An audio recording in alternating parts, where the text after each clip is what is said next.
റോഡിൽ കൂടെ പോവുകയാണ്, മീശയും താടിയൊക്കെ ഉണ്ട്, എല്ലാം രൂപഭേദമായിട്ട് പോകാൻ. ഇവൾ ജനലിൽ കൂടെ കണ്ടെന്ന് തോന്നുന്നു.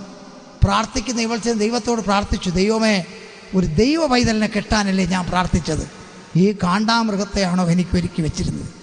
അപ്പോൾ ദൈവാത്മാവിൻ്റെ ഭാര്യയോട് പറഞ്ഞു, ഇപ്പോൾ സമ്മതിക്കുക, സകലവും നന്മയ്ക്കായി മാറും. നിനക്ക് വരുന്ന സകല ദോഷവും നന്മയ്ക്കാണ്. നിനക്ക് വരുന്ന സകല സങ്കടവും സന്തോഷമാക്കുവാൻ എൻ്റെ ദൈവം മതിയായവ, അനർത്ഥം വ്യസനമാക്കാത്ത ദൈവം. സ്വതന്ത്രം. അവൾ പറഞ്ഞില്ല, ഇയാൾ ബൈബിൾ കത്തിച്ചെന്നൊരു അറിവുണ്ട്. അവളുടെ അച്ഛൻ്റെ അനുജൻ്റെ മക്കളൊക്കെ എൻ്റെ സുഹൃത്തുക്കളാണ്, അറിവ് എവിടെയും എത്തി. മാത്രമല്ല, പാസ്റ്റർമാരെ കണ്ടാൽ വടക്കോട്ട് വഴി കേട്ടാൽ തെക്കോട്ട് വഴി പറഞ്ഞു കൊടുക്കും. ഒറ്റയ്ക്കാണെങ്കിൽ നല്ല കുഴിയുണ്ടെങ്കിൽ അവിടെ ചവിട്ടി അങ്ങിടും. അങ്ങനെയുള്ള കൊച്ചു കൊച്ചു ലീലാവിലാസമുള്ള ആളാണെന്നും ടോയ്ലറ്റിലെ വേസ്റ്റ് 50 പൈസ പ്ലാസ്റ്റിക്കിൽ കെട്ടിയെടുത്തിട്ട് ഞായറാഴ്ച ആരാധനയ്ക്ക് സഭയ്ക്കകത്ത് ഫ്ലാറ്റായിട്ട് എറിഞ്ഞ് അവിടെ വൃത്തികേടാക്കുകയൊക്കെ ചെയ്യുന്ന കൊച്ചു കൊച്ചു കാര്യങ്ങൾ ഉണ്ടായിരുന്ന എൻ്റെ കാര്യങ്ങളൊക്കെ എൻ്റെ ഭാര്യ മനസ്സിലാക്കിയിട്ട് ദൈവത്തോട് പ്രാർത്ഥിച്ചു, ഇയാളെ വേണ്ട.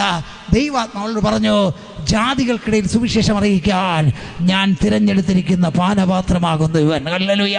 അങ്ങനെ സമ്മതിക്കാൻ എൻ്റെ കാര്യങ്ങൾ പറഞ്ഞപ്പോൾ ആമേ ഹല്ലേലൂയ, അവളോട് പറഞ്ഞു, ക്രിസ്തീയ വിശ്വാസത്തിന് വേണ്ടി എന്തൊക്കെ കഷ്ടങ്ങൾ അനുഭവിക്കേണ്ടതുണ്ടെന്ന് ഞാൻ ഇവനെ കാണിച്ചു കൊടുക്കാതിരിക്കുന്ന കണ്ടുകൊള്ളുക. 2 തിമോഥെയോസ് 1:12 പൗലോസ് പറയുന്നു, അത് നിമിത്തം തന്നെ ഞാൻ ഇതൊക്കെയും സഹിക്കുന്നു, എങ്കിലും ഞാൻ ലജ്ജിച്ചു പോകുന്നില്ല, ആരെ വിശ്വസിക്കുന്നു ഞാൻ അറിഞ്ഞിരിക്കുന്നു. ഹല്ലേലൂയ. അങ്ങനെ അവളുടെ പ്രാർത്ഥന, അവൾ പറഞ്ഞു, അങ്ങനെ ഇവിടെ നേറ്റിങ്ങനെ എത്തി, എൻ്റെ കല്യാണം ഉറപ്പിച്ചു.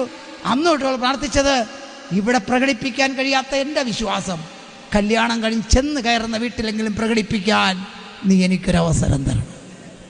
നിങ്ങൾ ഇവിടെ പ്രാർത്ഥിക്കുക, എവിടെയാണ് നിങ്ങളുടെ വിഷയം അവിടെ വചനം അയച്ചു പിടിപ്പിക്കുന്ന ദൈവം. എൻ്റെ ഭാര്യ പ്രാർത്ഥിച്ചു. കല്യാണത്തിന് 10 ദിവസം കിടക്കുമ്പോൾ എൻ്റെ അനുജൻ്റെ ഇടതുവശം മുഴുവൻ സ്തംഭിച്ചു. ആശുപത്രിയിൽ കൊണ്ടുചെന്നപ്പോൾ പറയുന്നത് ക്യാൻസർ. ഒരു ഹൈന്ദവ ഭവനത്തിൽ ഒരു മരണം നടന്നാൽ 1 വർഷം കഴിഞ്ഞ് പിന്നെ കല്യാണം നടക്കൂ. മെഡിക്കൽ കോളേജിൽ കൊണ്ടുപോകുന്നു. അങ്ങനെ ചികിത്സയ്ക്ക് വേണ്ടി കാര്യങ്ങൾ ചെയ്യുമ്പോൾ ക്യാൻസർ എന്നറിയുന്നു. പിറ്റേന്ന് രാവിലെ ഓപ്പറേഷൻ. ഇതിൻ്റെ ഇരട്ടിയായി മാറി ഈ ബോഡി മൊത്തം. വയറിൽ 39 സ്റ്റിച്ചും ഈ ഷോൾഡറിൽ 16 സ്റ്റിച്ചും ഇവിടെ 9 സ്റ്റിച്ചും ഇടേണ്ട 3 ഓപ്പറേഷൻ 3 ഡോക്ടർമാർ ഒരേ സമയം ചെയ്യുന്നു. ഓപ്പറേഷൻ കയറ്റാനൊരുങ്ങുമ്പോൾ പണ്ട് ബൈബിൾ കത്തിച്ച ലതിക നായർ ആശുപത്രിയിൽ നിൽക്കുന്നു. അവൾ അവിടുത്തെ നേഴ്സാണ്. ഹല്ലേലൂയ. അവൾ പറഞ്ഞു, വിജയ, ഇവന് 10:15 ഓപ്പറേഷൻ, 12:15 കൊണ്ടുവന്നില്ലെങ്കിൽ അവൻ മരിച്ചു എന്ന് കണക്കാക്കണം. അങ്ങനെ 10:15 12:15 കഴിഞ്ഞു. എൻ്റെ അനുജനെ കാണാനില്ല. 1:15 കാണാനില്ല. 2:15 കഴിഞ്ഞ് കാണാനില്ല.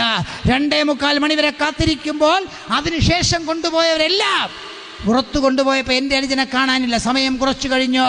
ഇതാ